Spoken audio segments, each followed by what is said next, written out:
ad spend hanya 1,500. Oh ya. 1,500 lebih kurang macam tu. Okay. Dia punya sale dia 100k. Ads 1,500. Macam tak banyak strategi sangat je. Memang pun tak banyak pun strategi dekat ads.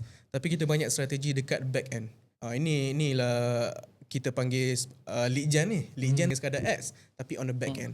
Kita dapat dalam sales dia daripada bulan sebelum 400,000. Lepas pada tu naik sampai 1.8 million. Memang kita orang pun macam Allah banyaknya.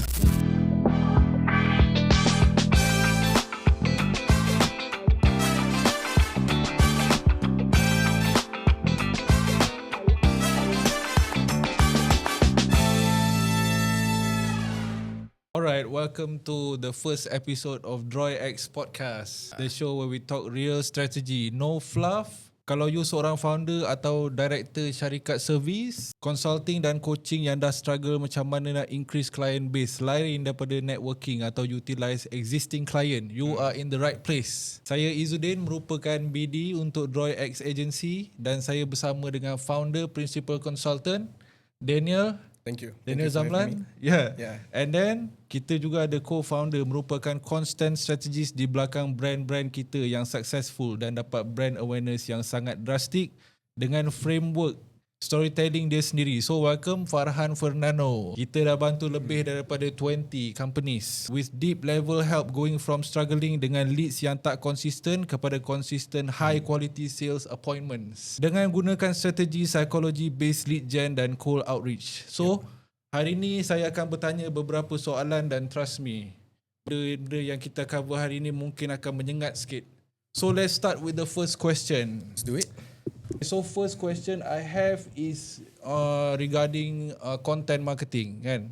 Kita sekarang nampak ada like macam mana nak cakap boom tau. Banyak gila content sekarang on TikTok kan, and then orang are competing to make content short form yang kalau boleh paling pack, paling ni, paling tu kan. So the first question gonna start simple lah. How do we create content TikTok kan yang boleh buat orang stop scrolling? It's all about getting people's attention in a span of 3 seconds kan. So macam mana kita nak create that 3 seconds tu supaya orang continue to watch our videos, at least on TikTok lah. Sekarang ni kan kalau kita tengok semua orang dah ada popcorn brain. Popcorn brain ni dia dah tak boleh relax tau. Semua benda nak cepat je. So apa yang sekarang ni semua orang tengah buat, dia memang buat short form content. Dia memang berapa saat je, 30 saat. So kalau kita nak lain daripada orang lain sekarang ni, kita buat content yang memang real. Bercakap tu seolah-olah tak ada kamera depan kita. Sebab kita sekarang ni yang boleh beat semua attention attention seeker kat luar sana ni adalah dengan be real. Tu je. Be real kita jadi diri sendiri. Sekarang ni ramai orang depan kamera, dia jadi orang lain. Macam kita sekarang kan duduk kan, tiba depan kamera macam kenapa jadi macam orang lain ni tiba kan. Tadi kat sembang kat luar macam okey je, sekarang dia macam depan kamera jadi orang lain. So kita seolah jangan anggap depan kita ada kamera. Kita kena lepaskan dulu cringe face tu lah. So being real itself tu enough ke untuk kita nak get people's attention kan? Macam kan sekarang ni kan, aku tengok banyak orang stitch video yang macam orang kena penampar kan. Lepas tu dia sambung ke video dia. Lepas tu Assalamualaikum, saya jual bekok something like that. Dan dia akan catch attention. Cumanya part conversion tu kita kena guna storytelling sebenarnya. Dia tak cukup sekadar catch attention sebab dia tak fulfill retention punya part. Sebab nak dapatkan attention ni dia kena ada retention juga. Attention tu kita nak dapatkan attention. Tapi retention ni macam mana kita nak sentiasa dapatkan attention sampai habis. I see. Okay. So yang ramai orang terlepas, orang nak yang awal je. Orang tak fikir yang lepas pada tu. Yang aku tengok banyak pakai stitch video yang viral ni kan, macam Tony daripada LC Sign tu kan. Dia macam mana dia stitch video yang woke macam pasal transgender lah apa benda lah. Lepas tu dia cakap not interested. You know what I mean? Betul? So what do you think of that? Those types of strategi? Dia punya tu sampai orang tengok, orang maybe akan follow dia. So conversion rate dia katakan dalam 1 juta follower, akan adalah 10,000 orang sentiasa membeli dengan dia. That's a good that's a good number kan. Good number lah. Yeah. Cuma dia kena keep consistent lah buat benda tu. Ya, betul. Kena cari banyak lagi lah content yang tapi kan. nanti tak saturated kalau dia keep doing those types of content, ataupun macam maybe it gets controversial lah. Macam apa dia go against all LGBT stuff ni kan. Betul. So dia get controversial sikit. Dia akan, saya rasa memang ramai kecam kan dekat inbox betul. ni. Ya, ramai kecam kan. Tak, sebab dia dah attack satu part of the community. Satu group kan. Ya, betul. So memang kena lah dia. Tapi yalah, ramai orang tak suka kan benda tu. Yeah. So orang akan support dia lah. And untuk nak circle back dekat benda ni boleh jadi saturated ke kalau kita gunakan just that short clip for the first 3 second tu kan. Yes. And I think for my personal opinion lah kan, rasanya benda tu akan jadi saturated in coming months ataupun in coming years. Tambah pula makin ramai creators buat benda yang sama. And for my own opinion, kalau aku sendiri tengok video-video macam tu, aku macam dah dapat nampak that typical pattern. Ni nampak video pelik ni, mungkin ni just sekadar dia nak apa transition je pergi ke dia punya video kan. So bila dah dapat nampak baca pattern tu, aku terus swipe. Dia rasa macam aku nak masuk dalam TikTok ni, nak masuk dalam social media ni, aku just nak spend time. Aku nak get gelak entertain. je. Nak get entertain je waktu ada masa lapang kan. Tapi bila kita dapat nampak this very typical pattern ni, and then kita rasa macam okay, benda ni boleh get very very saturated lah. So it means that you're saying that dia it's about getting in early lah. Yeah. So kalau makin lama it's not a good way untuk promote business ke apa benda macam tu. That's what you saying. Yes, betul. Meaning trend macam tu tak evergreen lah actually. Oh really ah? Yes. Okay. So memang nak kena get up to date lah dengan apa trend social media sekarang, TikTok apa benda sebab semua. dia ada dua, trendsetter dengan trend follower. Ya, betul. Kita nak jadi yang mana?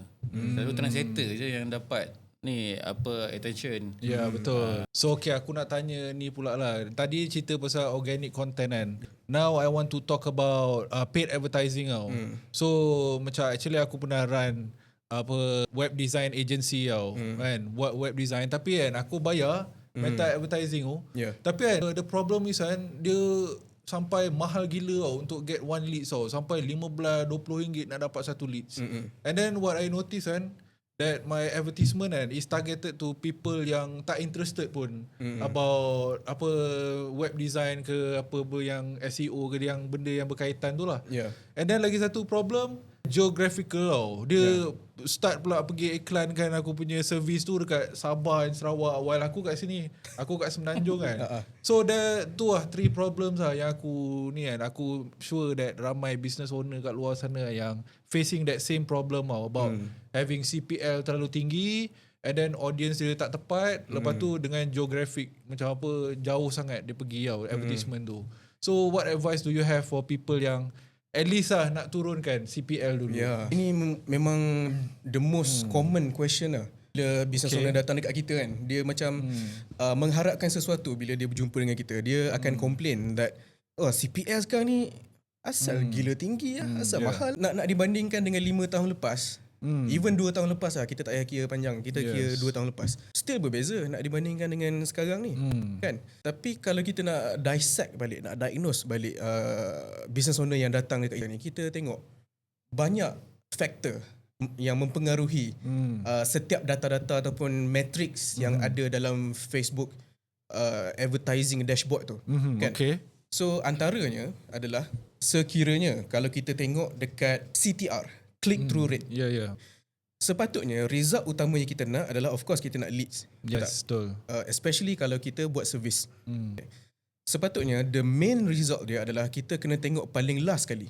Jangan tengok awal-awal tu tengok result. Tak. Oh tak. Okay. Tak, bukan. Dan macam mana maksudnya? First kali tengok dulu dekat CTR tu.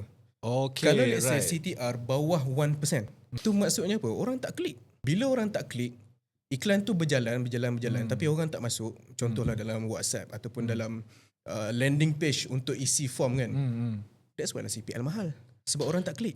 So itu adalah satu indication yang sangat besar, sangat strong untuk conclude that particular campaign ataupun that particular ads kita kena tukar. Dia banyak faktor yang lain. Itu antara faktor yang pertama lah. Faktor yang pertama adalah CTR, click through rate. Okay. Kalau click through rate tu dah cantik, anak atas cantik tu 3% kan. Tapi kenapa masih lagi tak boleh dapat leads? Ataupun masih lagi tak boleh dapat appointment? Kena tengok dekat bahagian conversion. Conversion okay. Okay, tengok dekat bahagian conversion. Let's say lah kita ambil satu situasi di mana dia ada dua funnel untuk servis ni. Funnel yang pertama adalah terus masuk ke WhatsApp. Funnel yang kedua adalah masuk ke landing page dulu untuk isikan form, untuk pre-qualify dulu. Okay, let's say kita ambil funnel yang pertama, terus masuk WhatsApp. CTR cantik, tapi kenapa tak boleh nak convert ke appointment? Sebab kita kena tengok dekat bahagian conversion and siapa handle conversion tu. Sama ada chatbot ke ataupun manusia. I see. Okay. Kalau lah that business menggunakan manusia, then it is finally adalah benda tu menjadi satu wake up call untuk business owner tu hantarlah dia punya sales team dia pergi training, improve lah dia punya script. Sebagai contoh script yang paling common kita masuk dalam WhatsApp siapa kan. Bila kita masuk dalam WhatsApp, dia terus suruh kita isikan form. Sebelum saya boleh layan you, boleh tak you tolong isikan form ni? Memang tak. Betul. Ya, dia selalunya leads masuk dia macam auto reply kan. Auto reply untuk auto aku masuk WhatsApp nak tanya harga, nak survey kan. Ya. So itu boleh nak kata faktor besar. Okay, itu funnel yang pertama. Funnel yang kedua masuk dalam landing page. CTR dekat ads tu cantik, maksudnya ads tu terbaik. Cantik lah, tak perlu tukar. Tapi kenapa visitor yang masuk dalam landing page tu tak submit the form? Landing page tu lah problem. Problem dia dari segi content dia. Dia headline yang generic ke? Sebagai contoh service apa? Let's take AI automation punya headline yang generic lah kan. How hire our team to apply AI automation into your department in your organisation. Ya, berpuluh lagi company yang sama buat benda yang sama. So what makes you different? Betul tak? Betul. Then what if kalau kita tweak sikit je headline tu, kita buat kita masukkan, injectkan numbers. How with using AI can drastically decrease 700% in your annual OPEX. This is how. Submit the form below and our team will get in touch to you to have a consultation session. Yang mana lebih intrigue agak-agak. Of course. Yeah. Sebab boleh nak kata kalau kita inject the numbers into our message, ini direct response ni. Kita inject numbers maksudnya our company have done it. Bukan hanya sekadar kita jadi product pusher, tak. Kita jadi result driven punya company. So we give you the result. I see. But when it comes to content cerita-cerita pasal content pula in the paid advertising kan. Ada banyak orang dia selalu includekan numbers berapa ringgit Malaysia dia punya servis dia. Macam contoh lah, let's say kalau web design punya servis kan RM500, tapi aku sendiri buat benda tu and then it doesn't convert. Bukanlah doesn't convert, aku tak dapat leads tu tau. So I'm not sure, maybe aku punya kreatif aku tak nice ke apa benda kan. So apa you punya advice kan tu, macam is it kreatif tu kena lawa ke ataupun dia kena menyampaikan message dahulu tau. Which one is the priority lah when it comes to buat content, buat creatives untuk advertisement. Buat content adalah macam yang tadi lah, problem yang kau cakap tadi. Dia lebih kepada offer kita. So offer ni apa yang kita nak bagi dekat dia. Value apa kita nak bagi. So value apa nak bagi tu, dia adalah satu message yang kena sangat jelas. So bila message tu dah jelas, kita akan sampaikan dalam bentuk content. So content tu tak kisah video boleh, poster boleh, copywriting boleh. Tapi yang penting offer kita apa. So katakan buat web design. Okay, web design ni apa free gift dia ke? Apa diskaun dia ke? Apa yang akan dapat? Yang lain bagi apa? Kompetitor bagi apa? Kalau harga 500 saja tapi value tu tak clear, dia takkan dapat message tu tak jelas. Sebenarnya offer kita lah. And then kita jadikan dia value yang memang betul-betul jelas. And then sampaikan dalam bentuk content. Maksudnya kreatif tu tak payahlah nak lawa gila ke apa. Dia macam yang penting dia dia punya offer tu dulu. Yeah. I think you said something about introductory offer juga kan. Boleh jadi juga itu. Okay, so aku nak tanya kan, banyak business owner yang starting kan, they don't have faith yet lah untuk buat paid advertising kan. So they do something called macam free punya prospecting lah. Dia macam call businesses dekat Google. Kan? Tapi kan, dia call dulu and then introduce dia punya produk dia immediately tau. Tapi sekarang ni kan ada cara outreach right now kan. Tapi aku nak discuss pasal tu dulu. Yang Google Business tu, silakan. Cold calling tu. So what is your opinion on cold calling right now ni in 2025? Sebab kita dah tahu cold calling ni berapa Tahun lah, I Lama think dah. since what? Since the year 19 Yeah. something. Yeah, Kan? betul. Tapi sampai sekarang orang masih buat lagi. So what do you think about people yang doing it now untuk prospecting? Oh, kita banyak deal dengan company B2B tau. Hmm. Sebab itu kita punya expertise. Kita adalah generate leads specifically untuk B2B. Because we understand the B2B market. So, apa common reason this B2B companies and even GLC pun dah jadi klien kita tau. Satu. Ya, GLC. betul. Adalah disebabkan bila dia datang dekat kita, most common problem yang dia hadap adalah mindset je sebenarnya. Okay, kita cerita pasal cold calling tu kemudian. Kita cerita pasal ni dulu. The mindset adalah dia tak nak buat Facebook ads. Facebook ads tak nak buat Google ads ke. Semualah paid advertising. Ya, kan. dia tak ada face lah. Dia tak ada faith. Dia tak ada faith. Sebab mungkin sekeliling dia kata, oh buat cold calling. Market dekat B2B market dekat mana nak tengok B2B.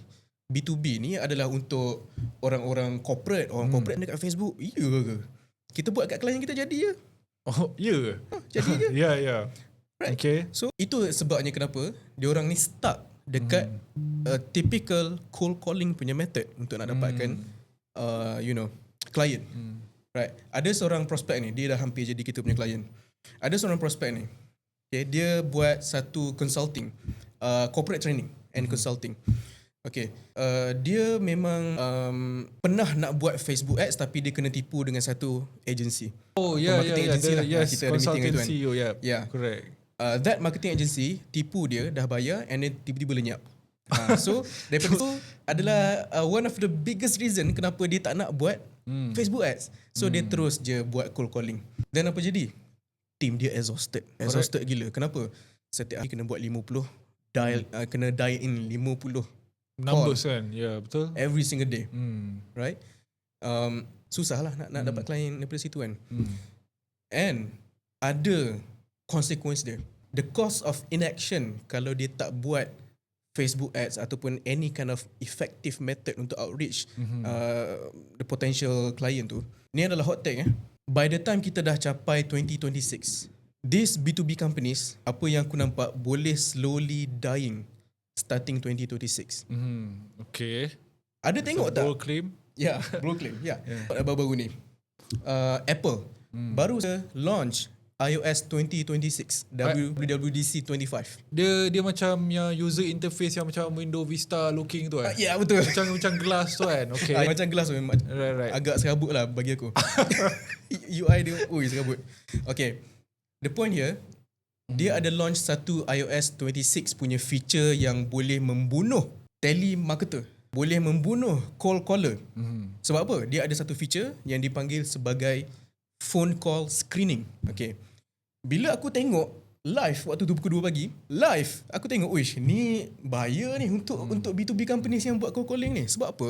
Sebab dia ada buat satu artificial intelligence yang menjadi dia mengambil role sebagai gatekeeper.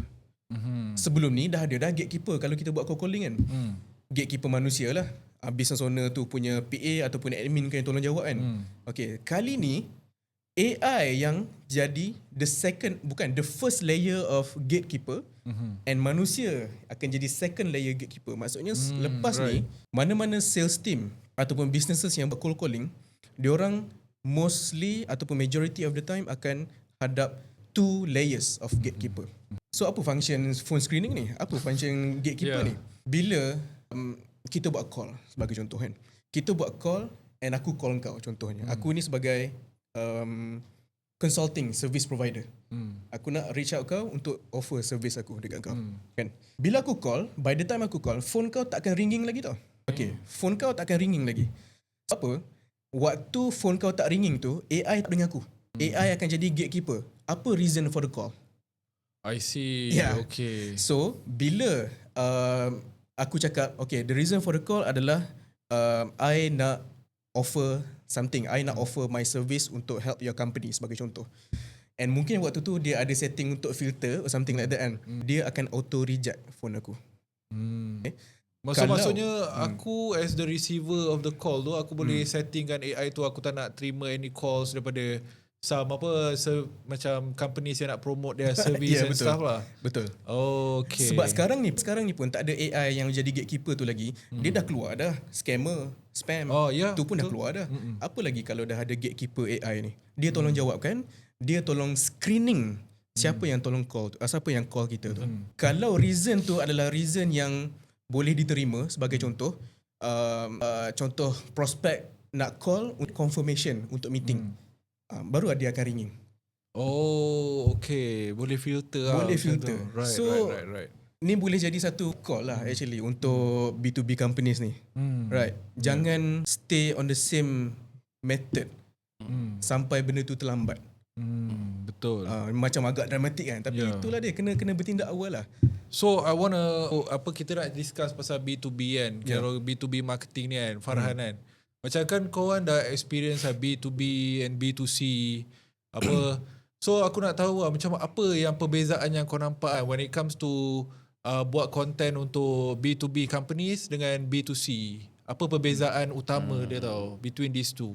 Kalau B2B ni kita kena menjaga banyak batas lah. Ada banyak limit in term of nak cakap apa kena jaga, nak address orang kena jaga. Sebab this group of people, they have their own language. They have their own kayangan language lah, saya boleh cakap kan.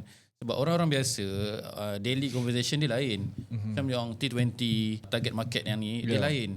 So kalau macam B2B corporate world lah kita ambil kan, orang-orang macam ni semua bahasa-bahasa dia lain, apa yang dia nampak lain, apa yang dia pegang lain. Everything must be professional lah. Kalau kita nak cakap B2C ni dia lebih kepada santai. Dia nak, so konten-konten dia lebih ke arah macam POV, konten yang vlog yang memang real, yang dia, kalau yang short dia boleh kata short form video lah, untuk kita dapatkan attention. Kalau macam nak real lagi, orang akan pergi ke vlog, orang pergi kepada podcast macam kita buat sekarang. Memang lagi real lah. Tapi kalau buat content macam tadi tu kan, yang B2B tu kan, kalau B2C kita tahu kan dia macam quite entertaining punya kan. Dia akan stitch video yang trending macam LC Sign tadi tu. Tapi kalau B2B kan, kalau dah banyak sangat batas kan, then it's gonna be boring lah. Macam dia tak feel lah. You know, the viewer tu tak nampak why that it should subscribe to sort of service ke apa. Sebab B2B ni dia bukannya gameplay dia tu ke arah macam content sebenarnya. Dia lebih kepada offer. Okay, so contohlah kan company security. Company security sebenarnya dia memang tak boleh pun nak promote company dia dekat TikTok. Jadi murah. Dia rasa macam murah. So kalau dia buat dekat website yang memang dah cantik, yang memang proper, yang memang professional, nampak badge, nampak security, team dia ada 200 orang contoh. So kita macam wow, company ni besar betul. So bila kita dah macam tu kan, dia nampak macam oh inilah yang kita nak, kita dah trust dia. So yang penting kat situ offer dia pula. So, contoh dia macam okay, 1 hour RM9, 1 hour berapa ringgit contoh dia punya ni kan package. So kat situ kalau kat TikTok ni macam serius lah ni tempat main-main, kenapa nak entertain, kenapa ada tempat yang sepatutnya kita trust, macam contoh polis ke askar, apa dia buat kat TikTok, faham kan? Ya faham. Dia macam aku boleh percaya ke dia main-main kan, macam habis rumah aku kan, macam tu lah kan. Video-video ni nampak Gen Z sangat. Video sangat kan ada perompak masuk kawasan kita, tak ke di tengah menari nanti kan. Macam tu lah analogi dia. Speak the audience language, correct right audience. So aku nak go back to yang B2B tadi kan. Said you ada full claim, you saying that apa ni tau, orang takkan buat dah macam mana? Cold calling will not work lagi dah kan in 2026. Slowly betul dying lah. That's a bold claim slowly dying basically. Betul. So then kalau kita dah tak boleh rely kan on cold calling kan, then apa lagi other ways untuk kita target B2B yang apa, you know, international companies, yang maybe company with 100 employees and above. How do we target these people, the decision makers? Okay, you know, dia ada dua cara. Nombor satu of course paid advertising lah. Yes, betul. Facebook. Paid advertising ni dia bukan hanya sekadar run ads. Kalau nak sekadar run ads, siapa-siapa boleh run. Tengok dua video dekat YouTube, dah boleh run dah. So tak mana-mana agency ataupun expert pun kau nak run ads, tapi macam mana penyusunan funnel, macam mana nak the offer supaya orang boleh masuk dalam funnel kita. Okay, itu paid ads.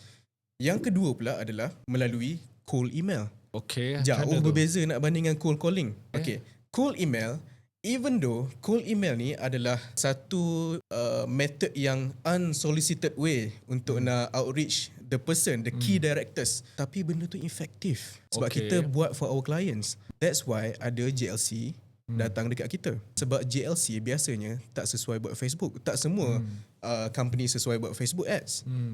So ada JLC dia datang sebabkan dia tertarik dengan kita punya offer, which is cold email. Right, kita ada buat cold email untuk AI company juga. Untuk kita sendiri pun ada juga. Kenapa kita buat? Sebab benda tu efektif. Okay. Why? Okay, sebelum tu kita cerita macam mana cara traditional orang buat cold calling. Okay, ada banyak bukan cold email kan. Cold calling, sorry. Cara tradisional orang buat cold emailing. Cold emailing, yes, Yeah, betul. okay. Sorry. Kita cerita dulu tentang the traditional way of doing cold emailing, kan. Ada satu COSEC, corporate secretarial. Okay, corporate secretary company ni dia pernah buat cold email dulu sebelum dia jumpa dengan kita, kan. Tapi dia kata fail. Dia kata cold email ni tak menjadi. So dia stop. Apa dia buat? Paid advertising dia tak buat, cold email tak buat. Lepas tu aku tanya dia, lepas tu macam mana cara dapat klien sekarang? Oh, repeat client and referral. Itu je lah cara dia survive. Okay, kan? Alright. So bila aku tengok balik cara dia tulis email, kan, cara dia approach menggunakan unsolicited punya method ni pun dah salah dah. Salah yang macam mana? Okay, salah dia adalah, contoh kalau kau tak kenal aku ni, aku email dekat kau untuk aku nak promote servis aku dekat kau, kan? Okay. Email tu, of course email tu aku gunakan email domain, bukan email Gmail, Yahoo tu tak, bukan. Itu dah, kan? Tapi the content of the email tu dah macam artikel. Oh, like agak-agak aku nak baca daripada atas sampai ke bawah dia tu dah. Right. Okay. Hi Mr. Izzuddin. Aku tahu kau punya jawatan kau. Sebab aku scrape daripada internet kan. Hi Mr. Izzuddin. Apa? I've taken a look at your company on LinkedIn. It is very interesting at what you have achieved so far. Itu memang typical way of standard lah of building the rapport lah kan. Padahal kita dah tahu dah ni nak jual something kan ni, sebab typical pattern kan, kita tahu lah. Then dia punya email itu always about me and me. It is not about you. Aku duk cerita pasal company aku. Oh, aku offer, aku dah tolong buatkan untuk klien sekian. Oh, aku dah terima award ni. Aku dah 10 tahun dah pengalaman aku ni. Harap tak kisah tu. Kalau aku business owner, I don't care. You don't care aku director kan. I don't care about your achievements. Okay, maksud? You don't care about my achievement. Yes. Kita semua tak kisah pun siapa-siapa punya achievement. In a way, indirectly kita semua ni adalah narcissist. Sebab kita hanya pay attention kepada apa yang kita nak dengar sahaja. Which is kita nak dengar tu adalah about me. Kan, betul tak? Kau akan pay attention dekat email aku kalau aku bercakap pasal kau. Yeah, betul, correct. Yeah, betul tak? So, inilah punca utamanya kenapa banyak company B2B yang buat cold email fail. Itu salah satu sebab lah. Email dia macam artikel. Email short sendiri. Nombor duanya macam panjang sangat kan. Okay, nombor duanya short, kita cut short je. Nombor duanya disebabkan setup infrastructure tu yang tak betul. So that's why lah banyak B2B companies perlukan expert untuk buat benda ni. Dia tak boleh buat sendiri. Kalau buat sendiri habis semua flop. Kalau buat sendiri pakai macam apa? Mailchimp, GetResponse, itu bukan untuk cold email. Dia akan software tu akan terus server tu akan terus block daripada masuk dalam inbox. Okay. So let's be real lah. Kita kan banyak klien B2B kan. But now when it comes to creating the content for this B2B, sebab banyak B2B clients kita kan dalam businesses yang boring tau. Macam automation, e-invoicing. Kita ambil satu lah, macam jual forklift, That is betul lah. So when it comes to nak buat content kan, how do you create content for this type of businesses tau? Sebab kalau dia contohlah, kalau dia jual skincare ke apa, we have some sort of idea tau macam mana nak create the content lah. Maybe UGC content orang pakai that skincare apa kan. Tapi takkanlah kita nak apa, kalau contoh jual forklift kan, takkan kita nak tunjuk orang drive forklift and stuff. Dia macam tak boleh relate tau dengan daily lives of people. Kita review tu. Ya, pelik tu pula lah kan. macam dia doesn't make sense tau. So macam forklift tu pula dia punya target audience dia siapa kan?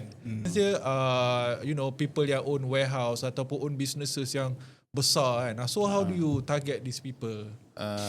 Saya bagi contoh lah kat sini kan. Ada satu company ni dia crane. Okay, crane lah kan. So dia lebih kurang lah kan. So apa yang crane ni buat, crane ni dia pergi dekat laut, bukan tengah laut, dekat macam pesisiran laut macam tu. So apa dia buat, dia cakuk satu tali. Lepas tu dekat bawah ni ada satu macam lori yang trailer besar. Ada sekali dengan yang belakang tu lah, apa container. Lepas tu ada seorang berdiri atas tu. Pernah tak tengok video tu? So video tu apa jadi, dia viral. Dia zoom dekat muka dulu. Lepas tu dia zoom out. So lelaki tu buat macam ni. Okay, I am director of this company and my forklift really work. Bukan. Dia ada dua message nak sampai. Satu yang crane tadi tu memang yalah, sebab dia macam dah risk nyawa dia. Dia satu dah director, tak boleh meninggal, tak boleh mati. Sebab dia director, dia orang penting. Lepas tu yang team marketing pun power lah. Dia guna director terus. Kalau director jadi apa-apa, habis nyawa. Kan? Lepas tu dia gadaikan nyawa dia kat atas tu, nak bagi tahu kat seluruh dunia yang crane tu sangat bagus. Dia dah boleh tampung bukannya saja manusia, tapi lori yang satu besar tu. So macam nak kira like it's a reliable product lah. Betul. So kalau macam B2B ni nak buat konten yang menarik, dia kena terus tarik possibility. Contoh kalau forklift, jangan angkat barang dekat gudang je, angkat gajah dekat zoo. Nampak tak? Okay. Contoh apa lagi benda yang berat kat dunia ni? Saya tak tahu, kita pergi dekat piramid, kita angkat batu yang salah satu batu tu. Contoh lah kan, nak kata forklift kita paling hebat di dunia. Semua orang akan nampak. Okay, so kita adalah bukan trendsetter, kita adalah leader dalam industri. Sampai ke level macam tu. Nak katakan kita nak jadi brand leader untuk kita punya industri. So barulah seronok bila buat content B2B ni. But then how nak target a certain types of audience untuk macam contoh tak tengok kita punya advertisement about forklift tadi tu kan. How do we get the right audience yang kita nak make sure yang leads ni qualified dari segi dia ni business owner, dia ni ada warehouse apa semua kan. Macam mana kita nak target those audience untuk tengok iklan kita? You know, kena tanya pakar. Dia lebih pakar kepada funnel. Sebab macam saya bagi tahu tadi tu lebih kepada top of the funnel untuk awareness. Yang seterusnya kita tanyalah yang pakar.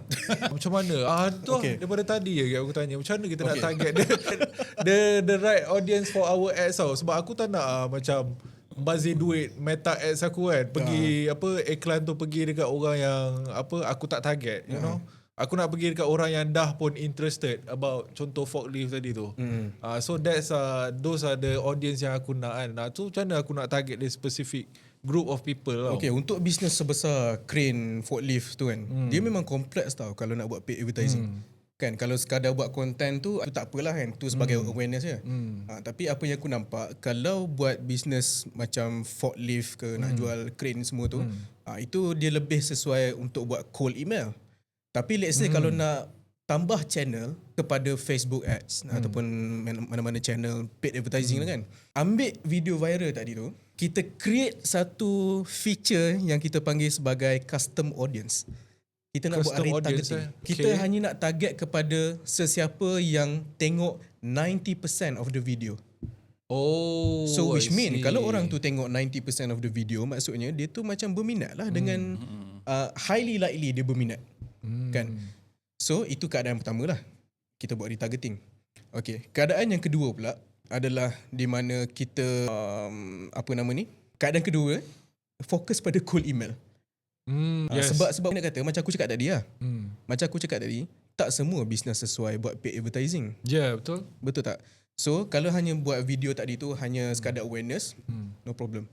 Tapi kalau expectation director ataupun business owner tu nakkan klien yang beli crane ataupun forklift tu, tak boleh lah. Tak boleh ada expectation yang tu lah. Expectation dia adalah kalau nak dapat klien, okay, buat cold email ataupun referral. Sebab business dia, company dia kompleks. Nak target macam mana kat Facebook ni? Betul. Correct. Yes, macam tu lah. Tadi so cuba kau go more in depth tau. Macam okay kan kita nak buat apa cold emailing ni kan. Ya. Tapi apa aku tak nak lah cold email to go je tu. Contoh lah if I were to be a security company, security solution company kan. Yep. And aku just nak target people in construction saja, you know. So macam mana aku nak make sure yang aku punya email ni goes into decision maker first kali, and then second dia construction company saja, you know. So do two things so yang aku nak target bila aku buat cold email ni. Yeah. How do I make sure that my email get to the right people? Okay, this one gets interesting. Sebab get apa? technical sikit lah. Sangat teknikal lah. Kita cerita teknikal sikit je. Okay, nak scrape the data ataupun the leads daripada internet tu mudah. Banyak software ada dekat luar sana. Selalunya kita guna, okay kita spiritual sikit Selalunya kita guna Apollo. Okay, Apollo.io. Siapa-siapa yang tengok ni, pergilah Apollo.io, scrape lah data kat situ. Tapi, dia ada tapi dia quite technical sikit. Aku pernah try, hanya scrape dekat Apollo tu sahaja is not enough. Sebab email ataupun nombor telefon seseorang tu kan, sebab dekat Apollo kita boleh filter siapa yang kita Boleh nak, filter macam apa company, size of company semua lah. industri apa, Oh, I see. company apa, Okay. kan, berapa banyak employees ni yang dia ada. Even dalam kementerian pun kita boleh dapat dia punya data dia. Itu aku ada search tau. Kita punya PMX ada. Really? Ada. Dekat dalam Apollo, Dekat Apollo dalam database tu. Cumanya dia ni lah, aku tak tahu macam mana dia set, tapi dia tak dapat lah dia punya email dengan nombor telefon tu, tak ada. Oh, I see. Okay. Dapat. Okay. So, dia punya step dia adalah make sure kita pergi ke software yang betul, which is Apollo tu, filter very very one, and then the second step dia adalah ni yang ramai orang miss, iaitu dengan buat proses verification. Verified leads lah ke macam mana? Yes, betul. Verified leads, verify email and verify nombor telefon yang kita dapat daripada Apollo tu. Why? Oh, I see. Kenapa nak kena verify? Sedangkan Apollo dah scrape everything lah.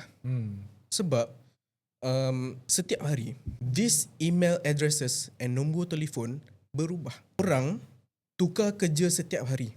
Email domain tu akan deactivated setiap hari, setiap masa. So, kalau kita hantar kita punya email dekat these email addresses, kalau kita tak verify lah kan, email tu takkan sampai. I see. Okay. Sebab every single day, email tu akan berubah. So, that's why kita gunakan verification process tu. Verification process tu adalah dia punya technical dia. Susah lah nak explain kat sini. So, conclusion dia saying that cold email ni really works for B2B lah. Yeah. Memang efektif. So, maksudnya contoh lah, if I were to have a B2B business kan, then aku tak payah explore other platform macam TikTok, Facebook, apa benda semua. Ke macam mana? Ke I should explore juga? Sebab tadi you conclude that email ni yang efektif kan. Facebook ads tak berapa efektif for B2B kan. So when it comes to ni nak buat advertisement, tak payah dah aku eksperimen other platform. So macam mana? What do you think? Kita sebelum cakap apa-apa kita kena validate dulu lah. Apa-apa masuk social media ke B2B ke B2C ke memang kena validate. Validate kena test lah. Dia tak boleh nak kata terus menjadi sebab benda ni depend kan. Ada business yang industri sama, jiran sebelah je kadang. Tapi seorang target market dia lain. Dia buat something yang sama A dengan B, B tak jadi. Dia jadi A je yang jadi. So nak kata tak juga, nak kata ya tak juga. Macam tu lah. Dia depend. So kena macam you saying I have to test ke macam mana? Betul. Kena test both. Dia kena test segala-gala Then there's a method lot of yang money ada. tu. Ya, betul. Betul. Dia kena fikir sama ada kita nak invest money dekat test ataupun kita nak lose money dekat benda yang kita memang confirm akan deplete, maksudnya dah makin menurun. Sebab makin lama industri berubah, cara dia dapat klien. So kita ni kena sentiasa belajar ke arah nak dapat improve. I see. Instead of kita dengan satu method je mengharapkan turunnya bulan bintang, memang silap lah kan.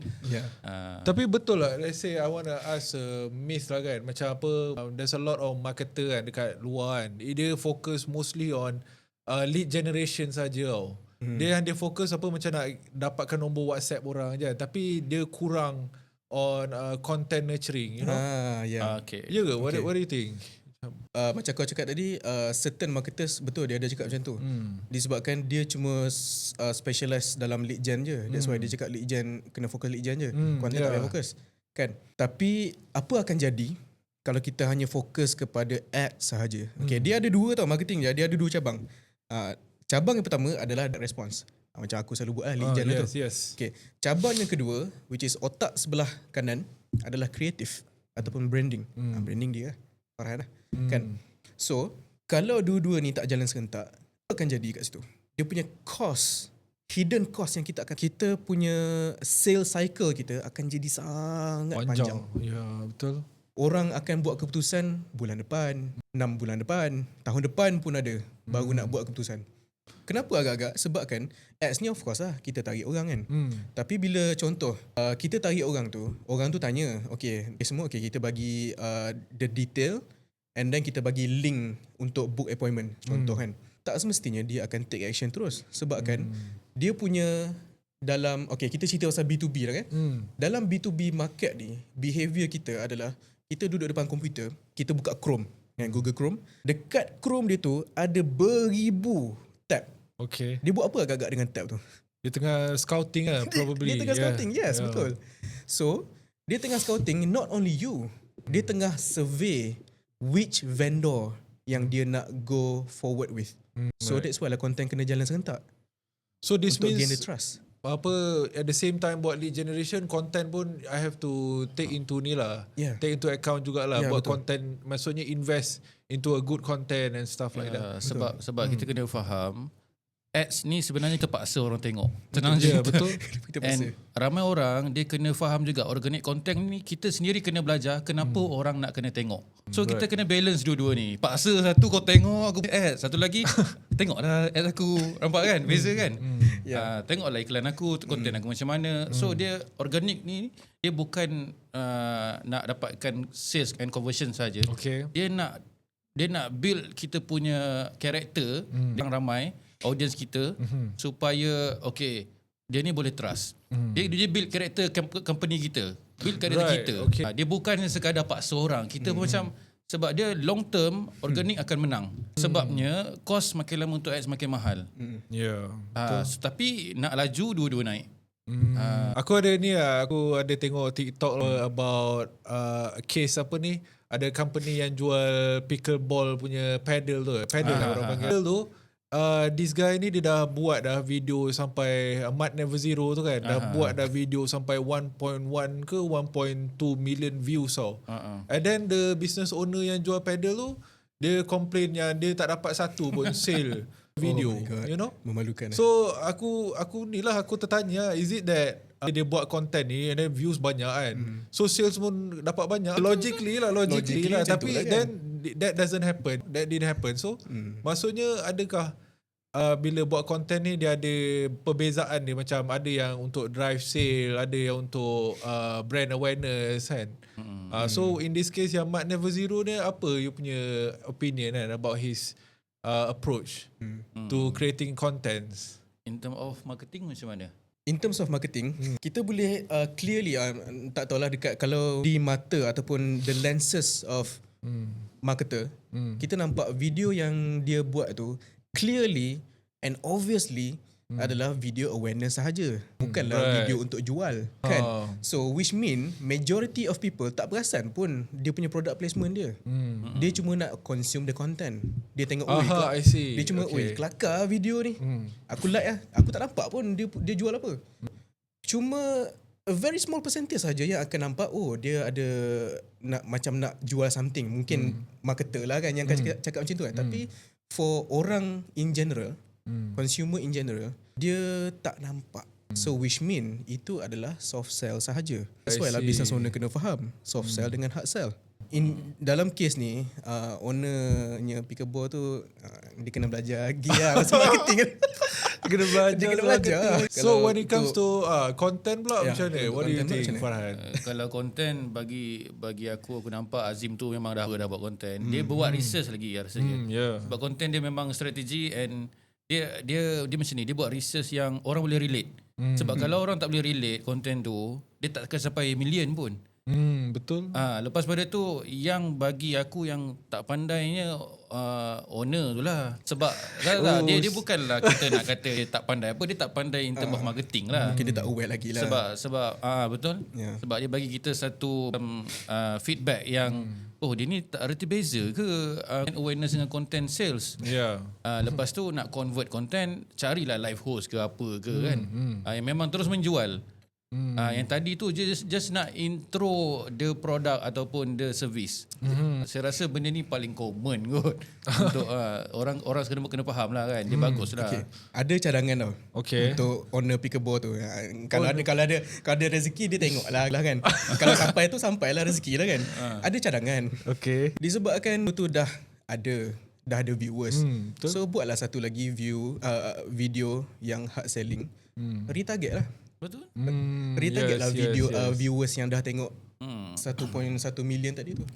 Dapatlah sale. Tapi sebelum tu dia kena buat satu permohonan maaf dulu. Dia nak recover balik. Dia tak recover betul-betul.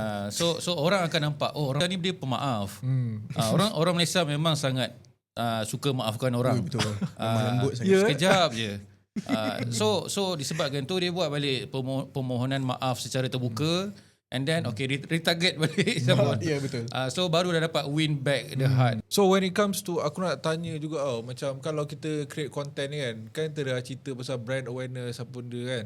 Takkanlah kita nak every time kita buat content untuk company kita it's about brand awareness je. Mesti lah ada different type of content lah, macam education, conversion kan. So I want to ask apa yang the perfect balance to create content supaya kita tak tepu Maksudnya macam one day kita dah tak ada idea what am I gonna do kan.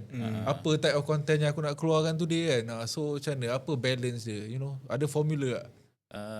Formula dia banyak sebenarnya. Kita memang kawal viral sebelum ni. So katakan nak viral 100k boleh, nak 1 juta boleh. Cumanya yang akan jadi problem, viral sahaja tak cukup, dia tak convert. So apa pertengahan antara dua ni? So kalau kita nak dua-dua ni berjalan serentak and nak convert, kita kena ada satu macam format ataupun structure yang betul. So structure yang betul ni adalah untuk content kita guna storytelling. And untuk nak convert, kita ada macam funnel yang betul. Kita ada top of the funnel, middle of the funnel and the bottom. So barulah menjadi kena justify harga. Kenapa harga dia macam tu? Kena ada orang 100 orang yang bercakap awak punya servis ni bagus, best, suka, cepat. Kan? Barulah trusted. Dia bukanlah sekadar kita just buat content. Tapi kalau semua elemen tu ada dalam satu video contoh content, dia akan jadi sangat best and sangat convert. So sebab itulah kena masuk kelas kita tiba-tiba kan. Tapi betul. Sebab kita dah buat dah klien-klien kita memang semua dah makin menjadi and makin nice. Yang organik ni akan sentiasa naik. Tu best part dia. Right. Dia tak akan stop. Kalau dia video tu best, dia akan naik lagi, dia akan promote lagi. Ada video konten-konten TikTok yang selalunya lepas pada 2 tahun 3 tahun dia meletup balik. Really 2-3 tahun? Ya, sebabnya kadang-kadang isu tu berbangkit. Sebab isu kita ni duk pusing je sebenarnya. Dia tak ada beza sangat pun yang manusia nak buat apa makanan. Tiramisu dah lama dah naik. Tiba-tiba naik balik. Ingat tak tu kita beberapa bulan ke tahun lepas, semua orang buka kedai nasi lemak. Nasi mak kelawar, nasi lemak basmati, semua nasi lemak. Apa hal? Tak, padahal nasi lemak dah beratus tahun dah. Tak tahulah beratus lah, kena tanya ChatGPT. Bendanya dia ulang balik kan, pattern manusia lah. So it's a repetitive punya ni cycle lah. Yes. Cuba share beberapa case study daripada klien-klien ni. Macam mana daripada kita apply this storytelling framework dia and berapa level of content, funnel semua tu, macam mana result untuk diorang ni? Okay, so macam saya ada klien restoran lah. So klien restoran ni kita kena faham yang top of the funnel tu kita trigger problem. So problem especially untuk restoran, dia nak orang makan kedai dia. So kita kena tahulah decide dulu, okay, validate dulu idea. Apa yang best sangat kedai kita ni? Orang nak makan sebab apa? Okay, contoh dia portion dia besar. So bila portion besar, dia sesuai untuk family yang boleh berkongsi. So macam manalah kita nak bagi satu family datang kedai ni. So dari situlah kita validate idea.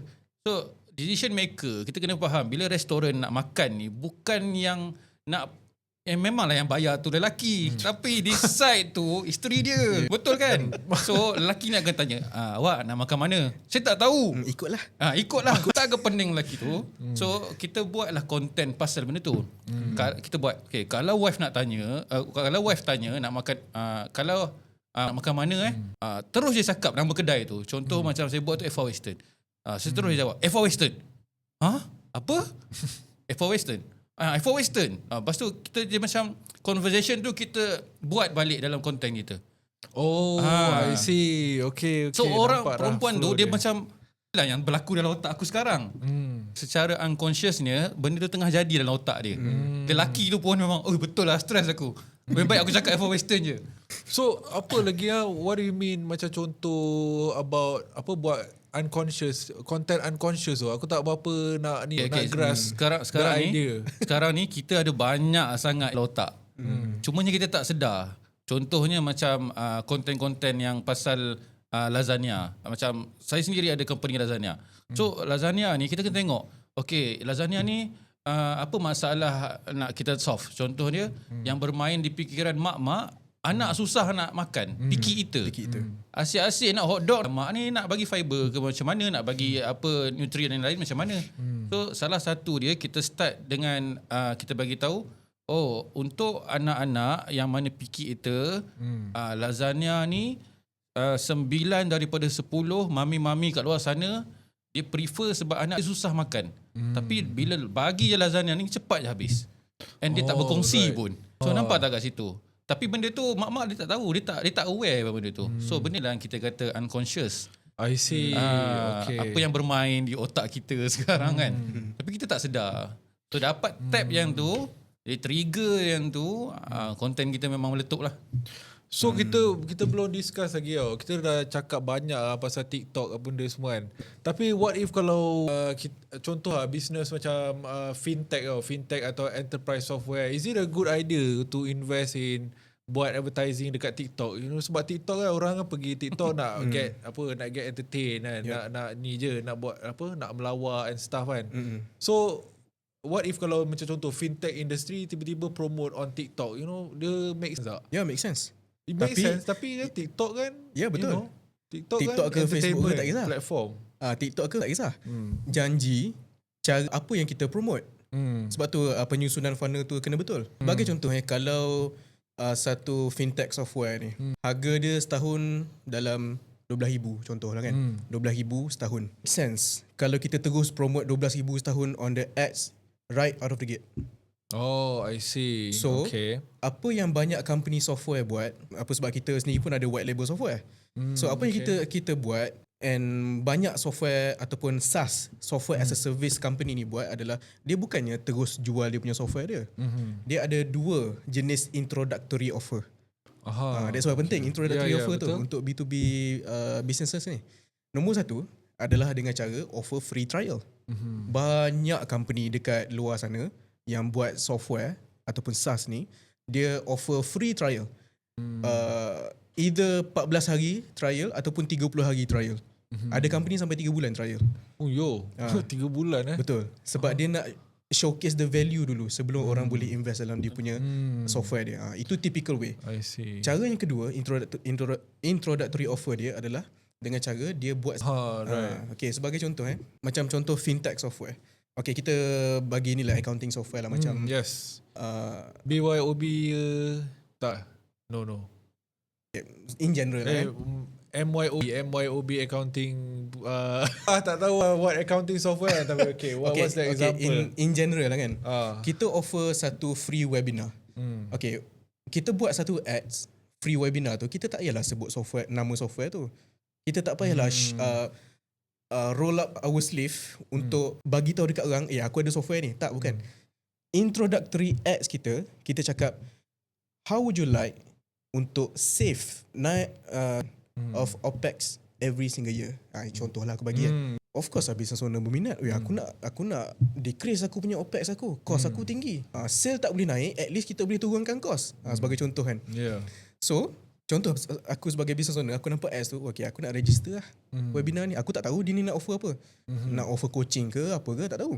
Tapi bila aku masuk dalam webinar dia, okay, aku tengok dia ni dah showcase dia punya value dia punya expertise dia macam mana, apa loophole yang boleh dibuat untuk make sure accounting kita nice and clean, semua benda tu kan.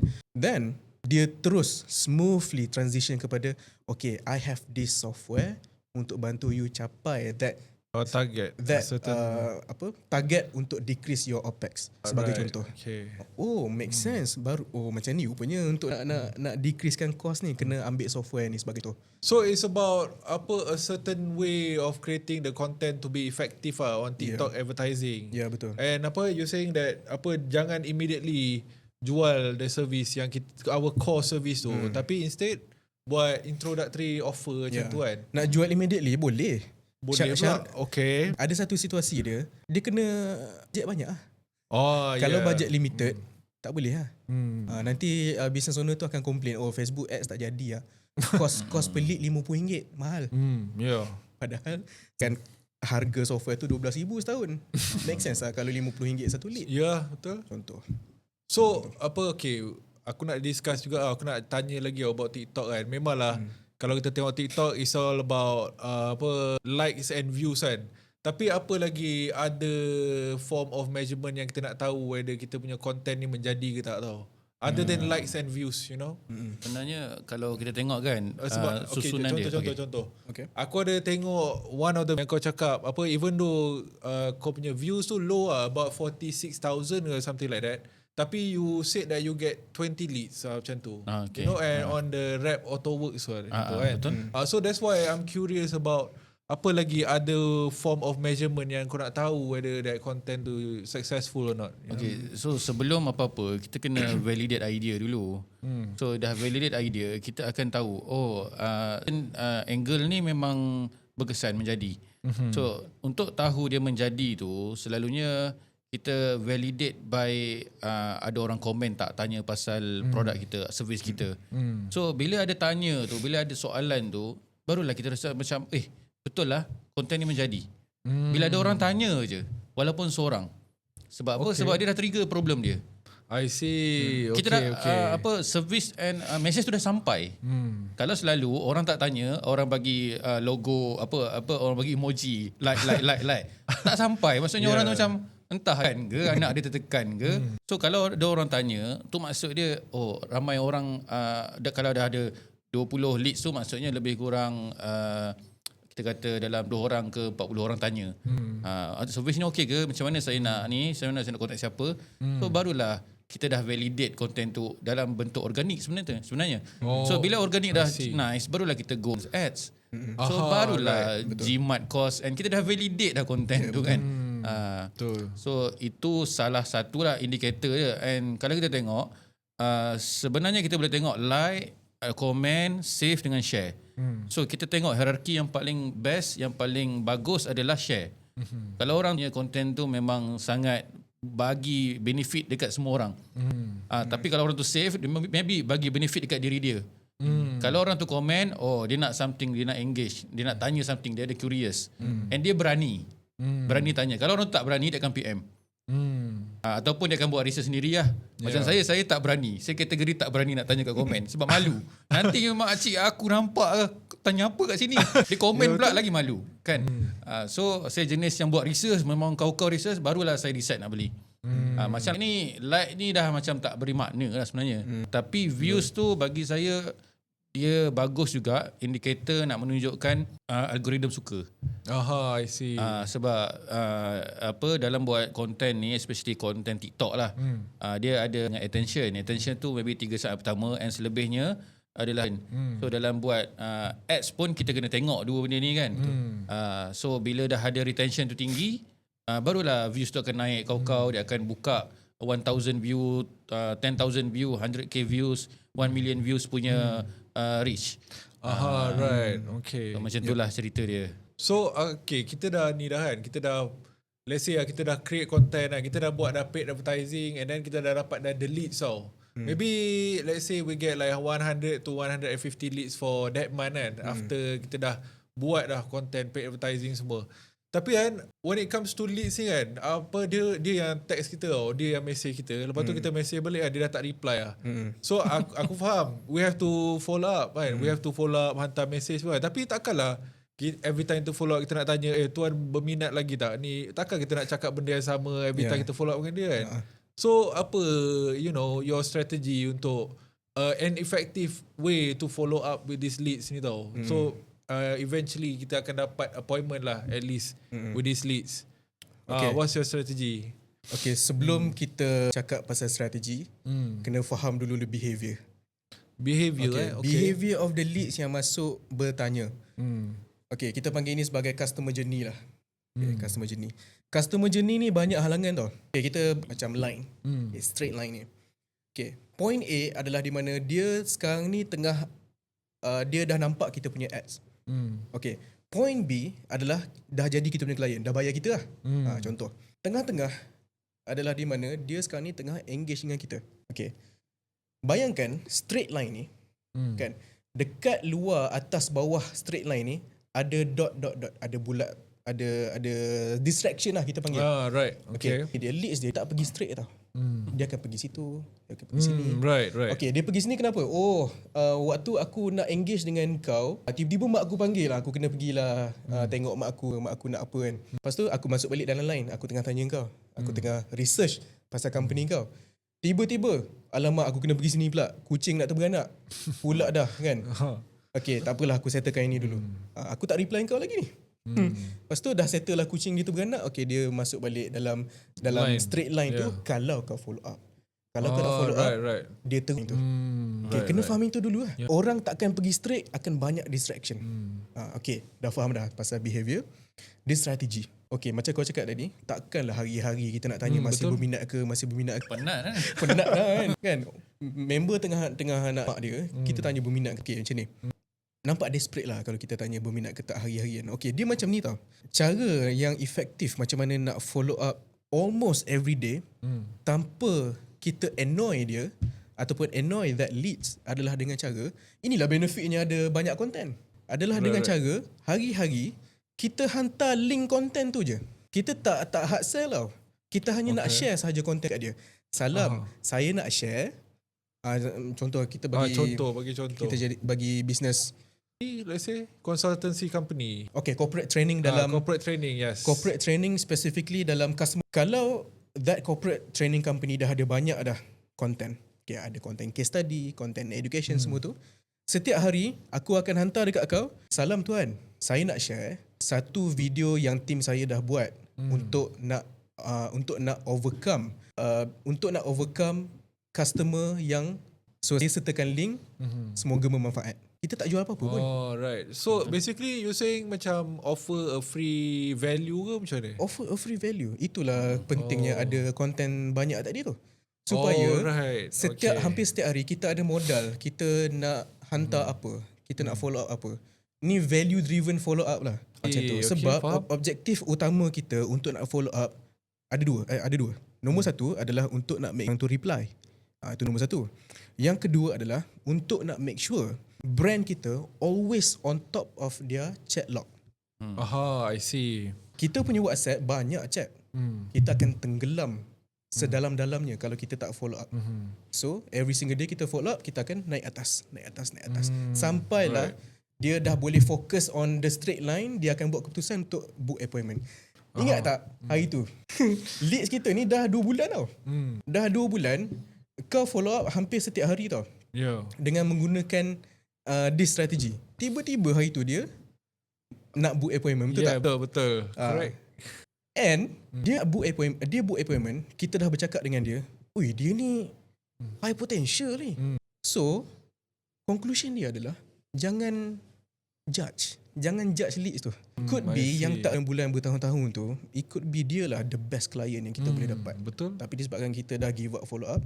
So basically jangan give up lah, jangan underestimate lah following up, sebab following up is something yang most people in sales tak nak buat tau, because dia find themselves tengah annoy that person tau, sebab dia follow up every day, and then maybe concern kena block, you know. Betul. So itulah macam aku sendiri pun fikir, bila kalau aku kena block kan by that leads, and then aku dah tak ada harapan dah lah nak contact that person. So what do you think? What if kalau aku follow up that person sampai kena block, you know? Is it that dia tak interested langsung in the first place ke?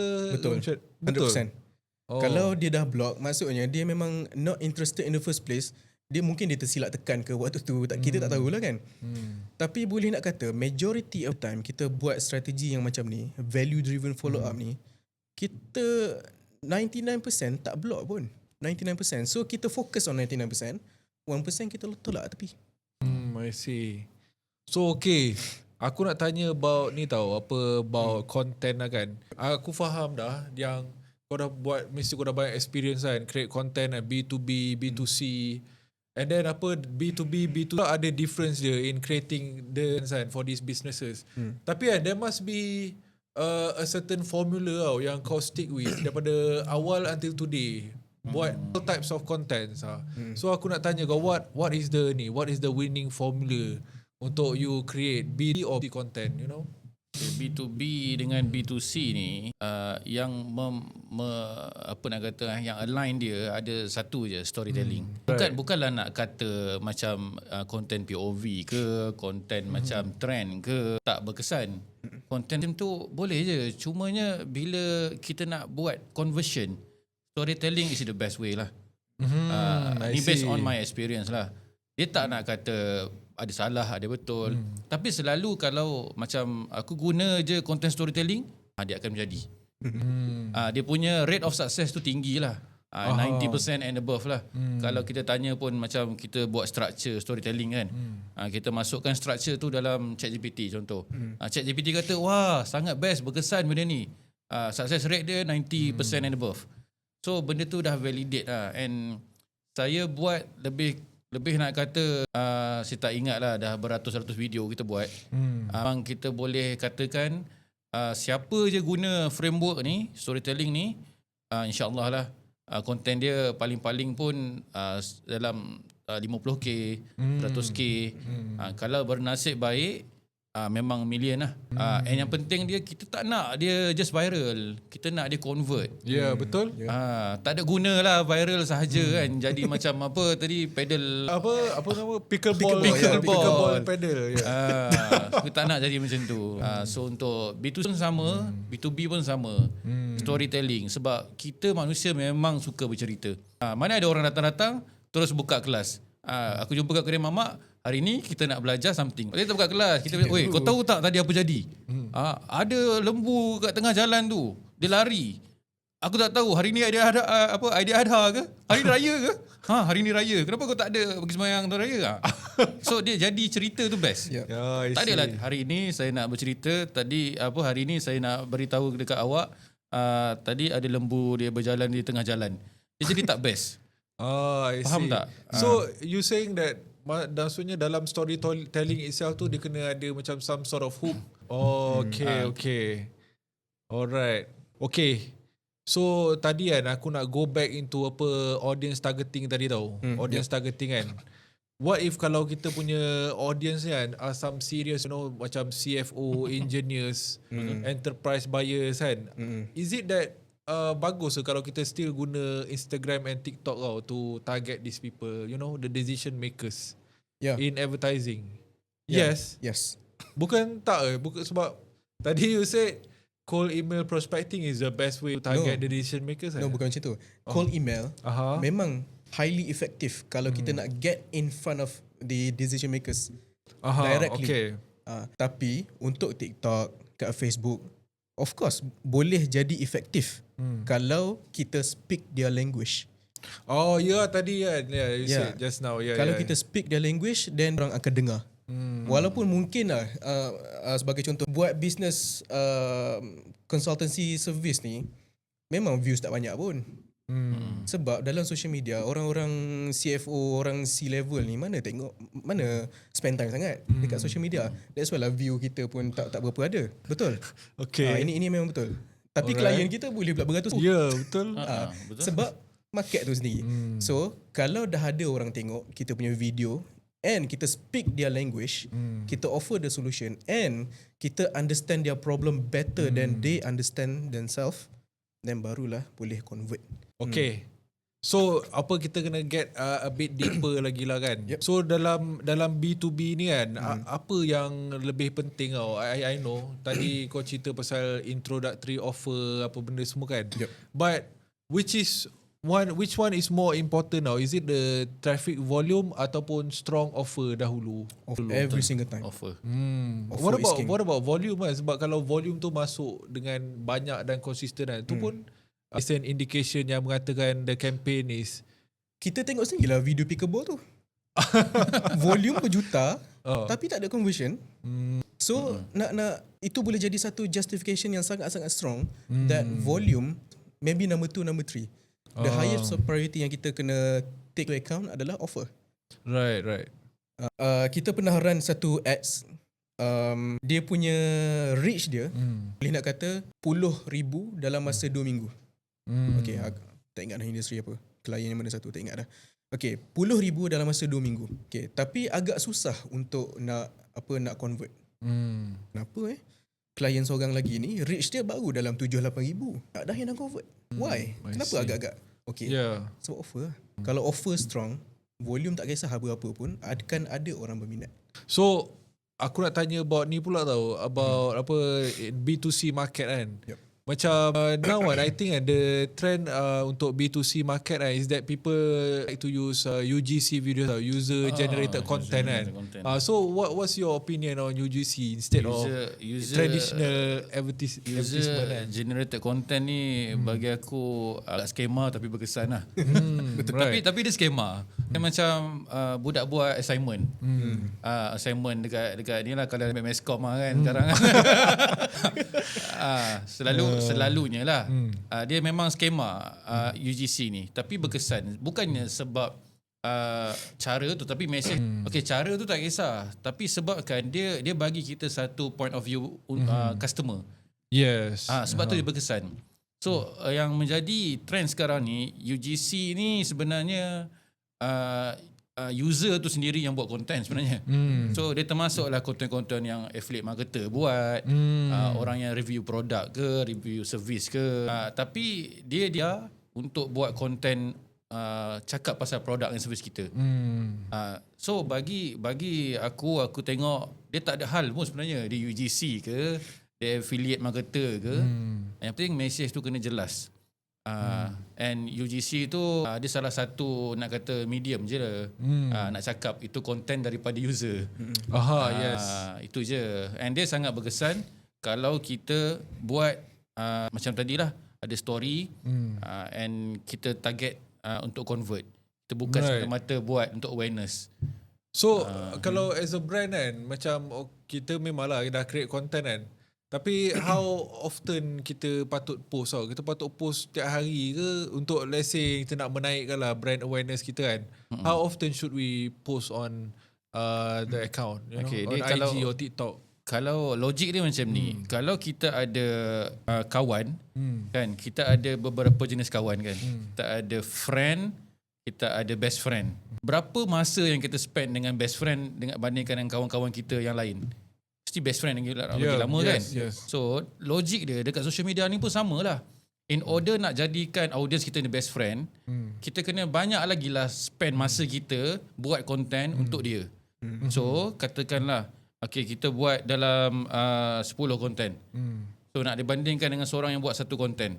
Okay, katakan level of kita punya kepandaian buat konten tu sama. Mestilah 10 konten tu pandai kan. Dia akan lagi orang suka. Sebab dia banyak. Memang pasal botol lah, memang pasal mic, phone, apa semua meja kan. Yang seorang lagi saya memang pasal botol je. Dia buka, dia tutup. Boring. Dia kawan yang membosankan di social media. Ya, betul. Kan? Tapi kalau yang satu ni, dia sangat pandai buat konten. Dia pandai bercerita. Tapi dia buat satu je. Nak banding dengan 10, dia sembang semua benda.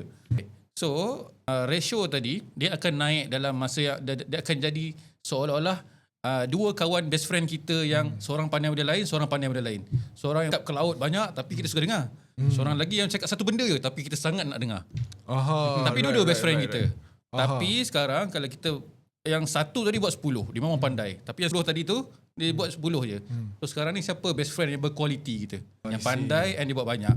So sekarang ni kalau nak kata quantity versus quality, buat je. Kalau satu hari tu sebanyak mana energi kita ada untuk buat quality content, buat. So maksudnya your conclusion post sebanyak mungkin lah sehari. Post sebanyak mungkin, betul. Zaman sekarang sedih. kalau nak ikutkan macam ada company yang saya kenal, dia buat satu hari 50 konten. 50? 50.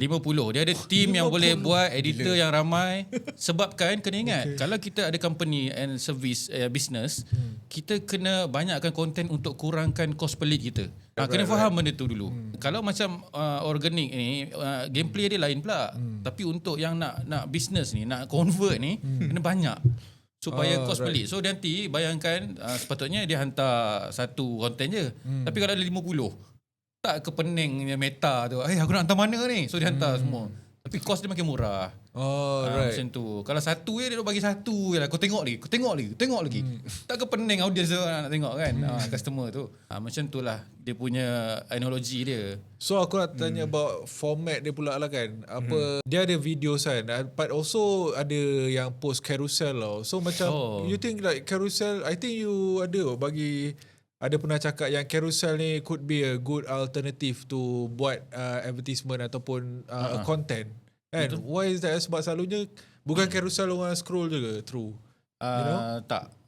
Kalau kita tengok lah kan, sebenarnya apa yang uncommon dekat tempat kita ataupun society kita, orang akan lebih bagi attention. Kalau dekat TikTok, orang faham semua punya pasal video. Tiba-tiba ada gambar, orang akan stop. Kalau ada scroll, orang akan automatic macam ada gambar. Dia bukan nak tengok pun, dia nak scroll je. Behavior. I see. Pattern Dia interrupt macam pattern dia. auto lah. Dia memang macam auto. respon. Yes. Betul. Lepas tu kalau dekat TikTok berapa dia punya ni berapa times better daripada video? 30 lebih Apa kalau carousel? kalau carousel. Tak tahu. 30 times better than video dia punya conversion dia. Tak dia berapa tapi dia lebih Itu bagus. Data daripada TikTok bagi Dari sendiri. TikTok So daripada situ pun kita boleh belajar lah. Daripada kita just buat video je, try buat juga slide. Maksudnya carousel. Yang orang slide tu kan. Tu pun kita kena try sebab platform ni dia bagi macam medium, gambar ke story ke carousel ke, dia mesti ada something yang macam dia nak introduce. Yes. So benda tu ramai orang tak guna, dia akan push benda tu supaya dia nak promote lah. Instead of post video, post lah carousel pula kan. Macam tu lah. So what do you think though, kalau let's say one of your clients kan would be open at carousel untuk paid ads kan, how do you think it's going to perform? Okay, untuk paid ads wise kan. Yes. Kita memang tak kisah klien nak request apa-apa format sekalipun. Tapi asalkan format tu ikut framework kita. Macam tu. So which mean klien tu dia tak ada in control majority dengan kita punya creative workflow kita. Okay. So klien nak format carousel, tak kisah, kita buat carousel tu. Janji kita test. Sebab when it comes to creative untuk paid advertising, dia tak ada wrong answer. Tak ada right, tak ada wrong answer. Kita test saja. Kalau klien tu dia nak carousel, sebab biasanya dengan video, kita tak commonly lah buat carousel tu. Tapi kalau klien nak, kita boleh buat. But kita test. Okay. Sebab apa kita test adalah sebab macam aku cakap tadi lah, tak ada wrong answer. Aku bagi contoh dulu kita ada 7 klien dalam industri yang sama. Industri PT, fitness, personal training. Okay. One of them, dia lebih niche kepada hanya untuk wanita. Okay, kita ambil 6 sahaja. Yang general, lelaki dengan perempuan. Kan? Kita nak senang faham, kita ambil 2 daripada PT, fitness trainer ni, kita bandingkan.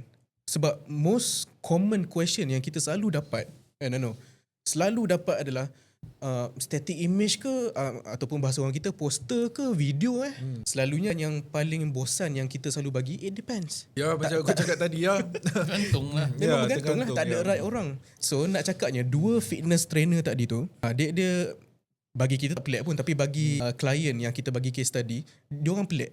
Kenapa klien ni dua industri yang sama klien A poster menjadi, klien B poster tak jadi. Klien A video tak jadi, langsung tak perform. Tapi klien B video perform. Padahal kita guna framework yang sama. Kita guna market yang sama. Conclusion dia test. It depends. Ya, betul, kena test lah kan. Kalau carousel tu memang highly perform, kita gunalah carousel. Sebab aku rasa macam tak banyak lagi orang post advertisement carousel kan. Jarang. Sebab kalau aku tengok dalam Instagram ke, kalau ads lalu kan, tak ada lagi aku jumpa, so far lah belum lagi ada carousel tau. But in meta advertising kan ada option lah untuk letak carousel kan. Ya, betul. So I think it's something yang kena look forward lah untuk eksperimen tu. So lagi satu kan, about advertising ni pula kan, I personally think kalau nak tulis caption tu sebenarnya tak penting pun sebab orang bukan baca pun, sebab orang akan tengok content video tu je ataupun the static image itself, tapi the caption itself orang tak baca pun untuk tarik leads tu kan. So you think that is it copywriting ni that important kita kena prioritize when it comes to buat paid ads lah? Jawapan aku bosan tau. It depends. Test. Sebab macam aku pernah tertanya-tanya juga benda ni kan. Sebab bukan apa, sebabnya copywriting ni dia apa? Kenapa dia still letak option untuk kita letak tulis. Apa kenapa? So bila aku perhati, rupa-rupanya dia untuk SEO. Sebabnya ada satu, aku dah buat dua video yang sama aku post. Okay, satu aku tak letak, satu aku letak. Satu tu kalau dekat TikTok, tahu tak yang ada tulisan biru yang dekat atas tu? Yes. So kalau aku letak caption, dia akan bukan caption, yang description bawah tu kan. Dia akan keluar search kat bawah tu. Yang orang selalu buka, komen. Kalau aku tak buat, dia tak keluar. Unless kalau ada orang komen, barulah dia keluar search yang kat atas tu. Yang tulisan biru, biru. So aku boleh faham daripada situ yang dia still memberi makna lah dalam konten. Dia nak letak konten kita tu bawah ni siapa. Sebab baru-baru ni aku try lah, macam aku cakap pasal kahwin pula. So keluar tak, satu aku tak tulis apa, satu lagi aku tulis. Okay, ni pasal kahwin apa semua kahwin, keluar. Cari dewan kahwin paling best contoh. I see. Disebabkan tu je. Disebabkan tadi yang description kat bawah tu. So it's really copywriting So kena craft copyright tu pula, kena craft some yang resonate dengan audience kan. Sebab kalau Malaysia ni kan Malay English kan. So you think it's a good idea kalau kita nak mix ke kita patut stay formal English ataupun Malay saja, Dia bergantung pada you punya ICP, Ideal Client Profile. Right. Sebagai contoh, kalau B2B ni, kita ada ni memang legit yang legit validated feedback daripada B2B market ni. Sebab dia datang sini dekat kita, kenapa dia choose our agency instead of agency orang lain. Dia ni quite high profile juga. So aku tanya dia, kenapa? Kita pun nak dapat feedback kan. Kenapa pilih kita? Sebabnya your message adalah in English. Okay. Alright. Sekecil-kecil detail macam tu pun kena take into account benda ni. Kena ambil berat sangat-sangat. Dia bergantung pada apa kita bercakap. B2B memang kebanyakannya memang nak bercakap dari English. Selalunya kita punya messaging kita, video ke copywriting ke, kita campur. Kita dengan tapi tak seem less professional lah kalau kita mix tu. Sebab kan you said the way we talk kan important kan to the certain type of audience yang kita target kan. So kalau kita mix English, Malay, nanti kan macam rojak macam tak professional kan. Apa akan jadi kalau kita being too professional dalam social media? Boring macam mana? Boring. Itu satu hal. Kena faham, social media kita bukan compete dengan industri kita. Kita compete dengan semua orang. Kita compete dengan page yang dia buat konten pasal baby, pasal binatang yang comel-comel, anjing ke kucing ke. Kita tengah compete dengan diorang ni, nak get the attention daripada social media ni. Kita bukan dengan industri kita je. So, kalau kita being too professional, tak kisah copywriting ke, poster ke, video ke, kita akan tenggelam. Kenapa kita mix Malay English adalah sebab kita nak santai.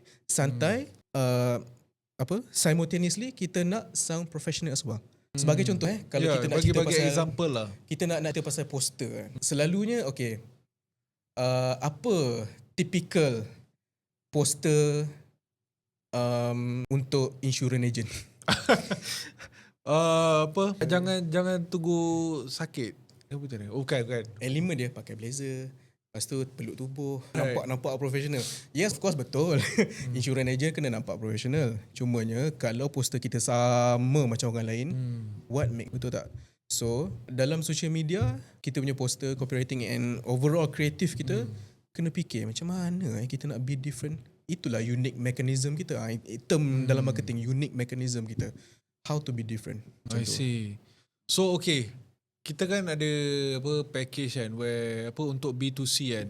Macam kita runkan ads but also we create content kan for them kan.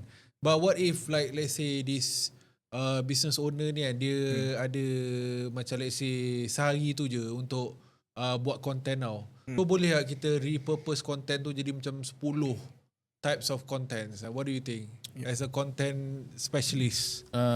Sebenarnya saya bagi satu case study. Yes. Dulu ada satu kedai, dia warung je, dia warung geprek nama dia. So apa yang berlaku, saya rasa dia orang tak kenal saya pun sebab saya tukang edit je waktu tu. Saya edit video dia yang dia rakam pakai Android. Okay, phone Android. Sebab selalu orang cakap kan, pakai iPhone lah nak kena. No, it's not about the phone, it's about the message. Okay, so bila dia pakai ni, saya tengok Android. Okay, tak ada hal pun sebenarnya. Okay, so bila kita edit, kita ada structure nak edit. So bila waktu tu dia kata dalam satu hari tu berapa ekor je sebab dia kedai ayam geprek kan. Lepas daripada kita buat content tu pula dia bagi memang kualiti dia teruk lah. Boleh kata sangat teruk. So nak menaikkan value dia, kita kenalah edit by kita picture profile ataupun LUTs lah. Okay, LUTs ni maksudnya kita seolah-olah kita bagi dia macam effect atau filter dekat footage tu. Bagi dia okay, barulah content tu nampak premium. I see. Okay. So disebabkan satu content tadi tu, dia taklah nak kata buat 10 konten kan. Tapi konten tu kita bukan pergi shoot pun. Konten tu itu je bajet yang dia ada waktu tu. Itu meletup kau. Sebab apa? Sebab message tu jelas. And sekarang ni kalau tak silap dia ada lebih kurang 8 cawangan dah. Daripada waktu tu dia baru nak start je buat bisnes. Waktu tu rasanya sebelum PKP ke 2000, tak ingat 2001 lebih kurang kot 2021. So selepas pada tu memang kita repurpose balik lah. So kalau nak kata content ni nak kena shoot baru nak ada, silap besar lah. Sebab dia kena faham content creator dengan content curator. Apa beza? Creator ni dia buat from scratch. Curator ni dia ambil content yang sedia ada, dia jadikan satu content yang baru. I see. Okay. So ini yang tak ramai orang tahu. Instead of nak bersusah payah buat konten sampai nak meninggal kan, habis effort satu hari, memang penat.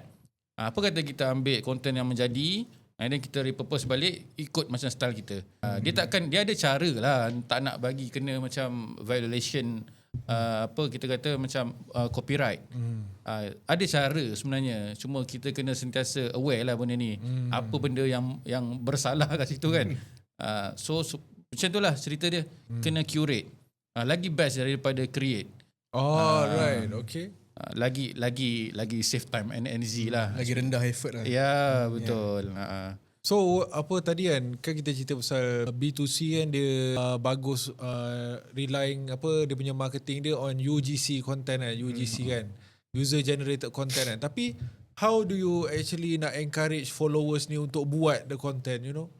Sebab kalau dia orang buat content ni, dia bagus je kepada the business, not the person yang buat UGC tu, betul tak? So how do you actually encourage the people yang menggunakan produk tu untuk buat content for you, you know? Ada beberapa cara lah ataupun dia sebenarnya still a business. Sebab bila kita sembang business, dia akan sembang. So kalau macam kita memudahkan kerja dia untuk buat video supaya dia dapat commission ke kan, apa benda yang memudahkan dia? Contoh dia kena beli produk kita baru boleh dia buat video. Apa kata kita record semua benda pasal produk kita, Tapi tak payah buat voice over apa, kita just record je. Kita buat footage banyak-banyak. Katakan ada 100 footage pasal botol ni contoh. So kita bagi dekat dia. Dia tak payah dah nak pergi benda ni. Oh, right. Nampak kan? Okay. Lepas I tu see. nak memudahkan dia lagi, kita bagi dia macam 100 ataupun 300 konten untuk buat apa pasal produk ni. Idea. Kita bagi dia Right, idea. right. So dia dah tak payah fikir idea, dia tak payah nak pergi shoot, dia tinggal nak edit voice over. I see. Mudah kerja dia. So kalau ada benda ni memang best lah. Dia ada 300 orang, satu hari buat seorang satu pun cukup. Dia 300 konten yang free. Yang dia tak payah nak susah-susah bayar. Lepas pada tu yang kalau orang tu dapat sales, dia akan dapat commission. Win-win tak? Sangat win. Especially dekat business owner tadi lah. Oh, ya. 300 video kan. Mana berapa ribu kena bayar nak hire orang kan. Itulah mekanisme sekarang ni lebih ke siapa offer tadi. Okay. So aku nak tanya about ni pula kalau meta advertising kan dia ada option dia kan. Kan kita boleh buat broad targeting, lepas tu kita ada apa? Keyword targeting Interest targeting. interest targeting. So kalau macam broad targeting ni kan kita kan dah let's say kita dah put out the content, dah run the ads, tapi dia experiment content tu on all types of people lah. Baru dia akan belajar mana orang yang actually interested with the content. Betul tak? Betul. And then about yang interest punya targeted tu macam mana? Dia target orang macam mana? Dia maksudnya orang tu dah memang dah interested dah in something, and then dia suggest kat orang tu saja kan. Yep. Which is better lah kan? Sebab dia akan spend money less kan? Ke broad targeting yang better? What do you think? Theoretically ataupun logically nampak macam interest targeting lah, nampak. lebih Iyalah. Sebab better walaupun idea kan. walaupun audience pool tu lebih kecil kan, Ya, tapi betul. dia dah actually interested in the service, betul tak? Tapi kalau broad targeting, you are experimenting all across the board tau, people of all interest. And then dia akan testkan content tu to those people. So Yep. Kalau aku lah kan, aku bukanlah marketing professional ke benda kan, tapi that apa spesifik yang interest targeting tu lah better kan, then broad targeting tu kan. Yep. Sepatutnya Tapi daripada on segi papernya nampak macam interest targeting tu lah better. tapi as a jawapan- professional marketer macam mana? What do you think? Jawapan sebenar dia test lah. Itulah dia punya jawapan dia. So dia macam ni, nak nak menambahkan menariknya jawapan aku tadi tu. Dia always kena dekat kreatif kita. Okay, contoh aku bagi. Kalau kreatif kita tak call kita punya target market ataupun kita tak call out kita punya ICP punya problem, ideal client profile, client profile tu kan. Then ads tu takkan sampai dekat orang yang betul lah. So jawapan untuk soalan kau tadi tu, kita memang kena test. Sebab ada campaign ni kita memang buat sendiri benda ni. Tapi industri yang berbeza lah kan. Ada industri kita run broad. Ada klien kita run on interest. Sebab kita cuma nak test yang mana yang perform. Tapi boleh nak kata ni for us lah. For us majority of the time broad lagi better. Yeah. Oh, okay. Untuk orang lain mungkin interest ni, untuk kita broad is better, right? Tambah pula itu satu recommendation daripada Facebook itself, right? Facebook yang recommend kita untuk go broad. Sebab aku ada dengar satu rumors that in future, kita tak tahulah tahun depan ke 2 tahun akan datang ke tak tahu, that interest targeting akan dihapuskan. Maksudnya kita nak run ads, nak create the campaign, tak ada option untuk letakkan interest targeting tu. Right. So which mean dekat sini Facebook ni dia subconsciously dia nak kita ni produce a better content lah. Itu apa beza promote button dengan ads manager? Kan? Ya, betul. So what do you think about yang promote punya feature on TikTok tu kan?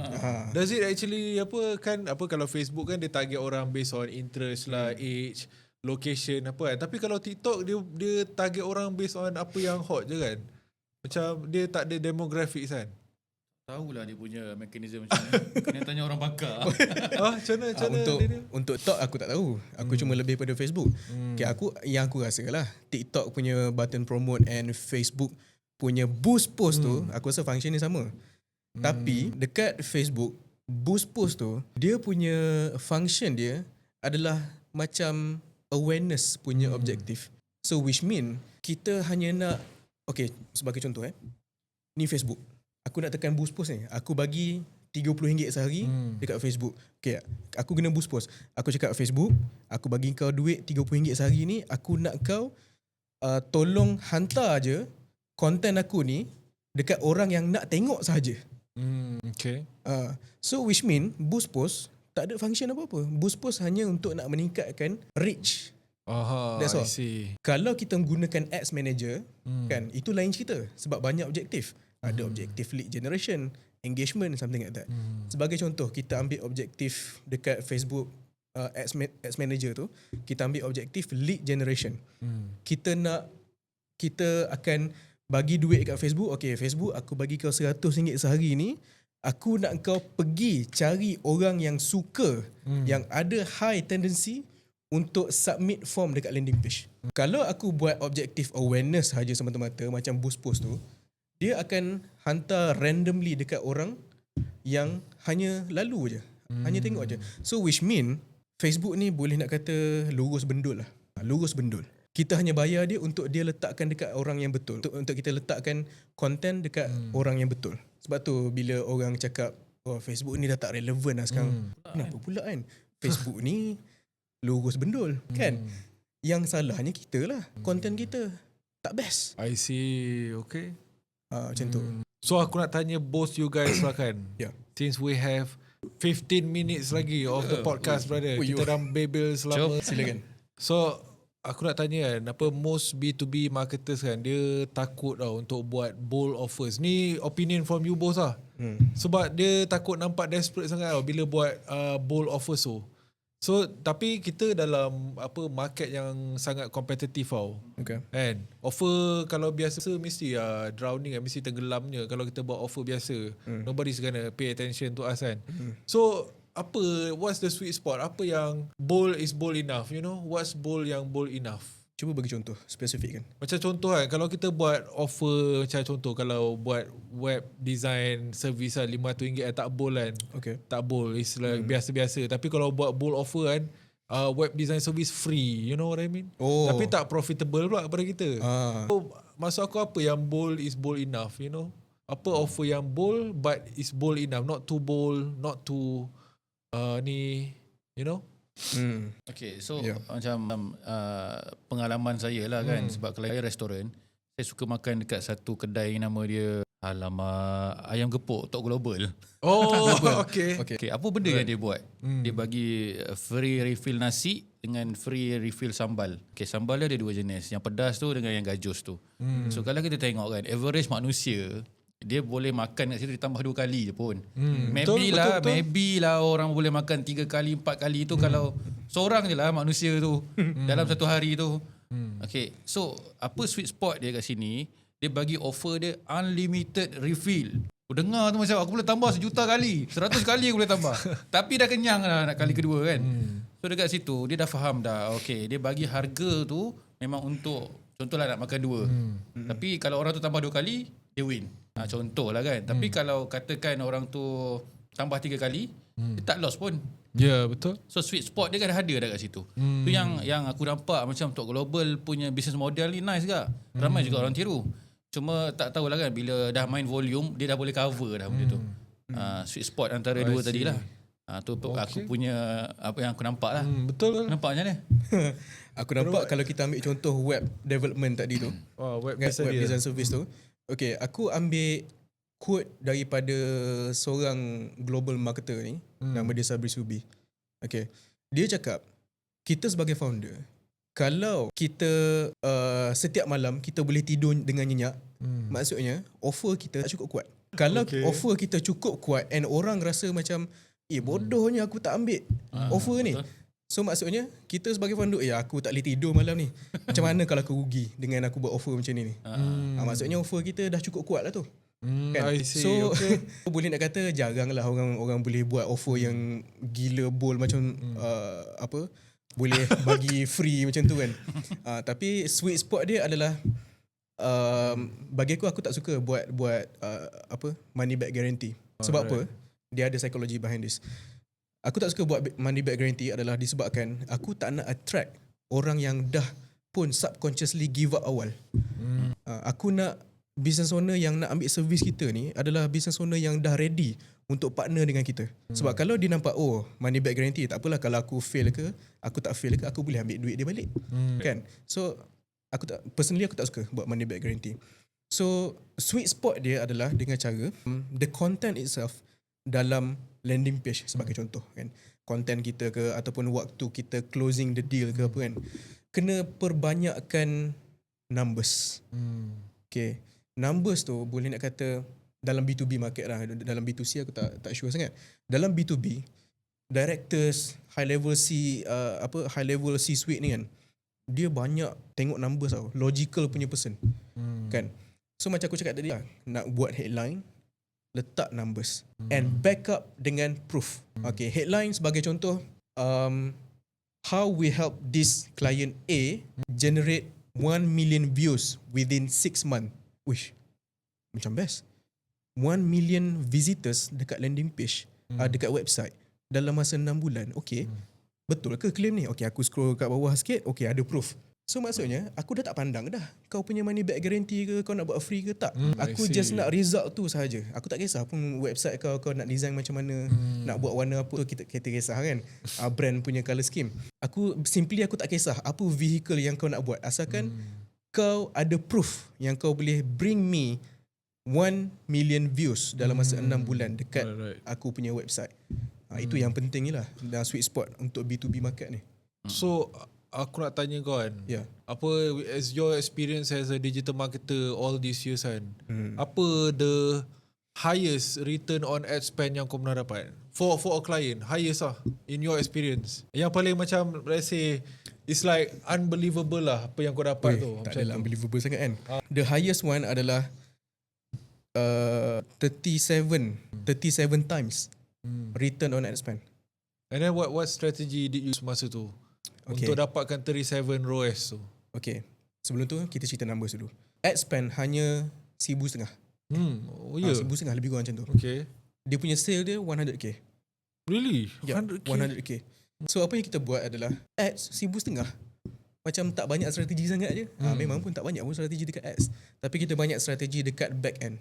Inilah kita panggil lead gen ni. Lead gen sekadar ads, tapi on the back end. Okay, on the back end, apa yang kita buat adalah kita apply strategi follow up macam aku cerita tadi tu. Follow up untuk upsell and follow up untuk dia respond. So yang pentingnya adalah lead gen jangan bergantung harap pada ads, tapi pay attention juga dekat back end. Yang mana yang dah masuk dalam kita punya funnel tu, jangan biarkan dia. Follow up lah. So which mean kat sini macam mana kita boleh maintain maintain spend yang rendah and sale yang tinggi 37 ROAS tu untuk service based business ni adalah dengan cara kita tak rely on ads. Kita buat juga the system and strategy untuk follow up the existing client ataupun the existing customer dia untuk jadi repeat buyer. Sebab ramai orang ni tau, dia terlepas pandang. Dia nak senang faham macam ni lah. The fortune is in the follow up. Ramai orang tak profitable sebab dia tak follow up. Betul. Itu dia. Kalau you pula apa you punya experience dalam content creation and the highest views that you can get for a client? Dia kalau nak kata views, dia tak sebenarnya macam kita tadi lah, conversion lagi sepatutnya kita ambil. Ada satu klinik swasta lah kan, private klinik dekat Shah Alam, kita pernah buat dekat dia. Memang kita edit, kita memang ikut spec untuk marketing punya structure, and yang penting dekat sini kita guna emotion. So dekat situ kita video tu memang kita main emotion. Orang yang sakit lutut, apa emotion dia yang paling sedih adalah bila dia tak boleh nak solat berdiri. Dia kena solat atas kerusi. So yang bercakap tu menangis. Jadi berderai air mata dia, video tu naik macam nak. Tapi yang penting dia macam mana kita nak ada hero dengan villain dia. Villain dia adalah sakit lutut tu lah. Hero dia adalah doktor tu. Macam mana kita nak menaikkan doktor tu sebagai hero dalam cerita. Hero tu datang, dia buat sekian. Lepas tu lutut dia tu kita kena before and after kena obvious. Kalau tadi dia punya sakit lutut adalah sakit lutut ke level nak solat pun kena duduk, nak berdiri tak boleh. dia punya obvious dia macam lepas daripada buat laser terapi ke buat fisioterapi tu terus boleh berjalan dah. Dia macam obvious result. Dia bukanlah buat tu dalam 10 kali baru menjadi. Dia nak fast result. So obviously memang kita dapat dalam sales dia daripada bulan sebelum 400,000. Lepas pada tu naik sampai 1.8 million. Memang kita orang pun macam Allah banyaknya. So daripada situ kita belajar macam ini memang kau ni macam lepas ni kita ada klinik sendiri lah kan. Tak macam itulah. Kalau nak kata dia memang bila orang dah ada betul-betul dah lah pain. Selalu kita memang cakap marketing pain, touch pain. Ini memang sakit. Dia memang sakit. Kalau dia sorong bantal kat tempat yang betul, memang terus spend je.